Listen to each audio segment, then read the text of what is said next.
ನಾಟಿ ಕೋಳಿಗಳಿಗೆ ಹೊರಲೆಗಳು ಹುಡಿಕೊಂಡು ಬಂದಿದ್ದೀನಿ. ಈ ಕಾಡೊಳಗಡೆ ಒಂದೊಳ್ಳೆ ಗೂಡಿದೆ. ಹೊರಲೆಗೂಡು ಅಂತಂದರೆ ಈ ಗೆದ್ದಲು ಹುಳದ್ದು ಅಂತ ಆ ಥರ ಟೈಪಲ್ಲಿ.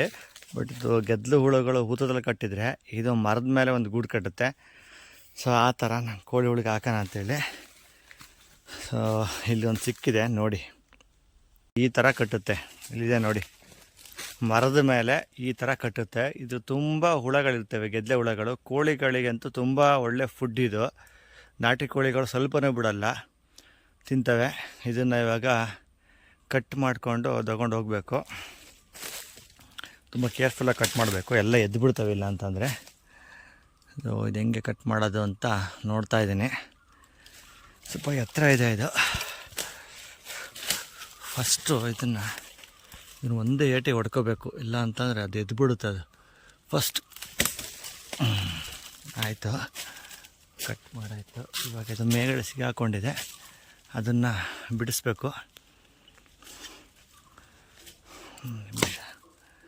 ಇದನ್ನು ಒಂದು ಕೈಲಿ ಇಟ್ಕೊಂಡು ಇನ್ನೊಂದು ಕೈಲಿ ಬಿಡಿಸ್ಬೇಕು.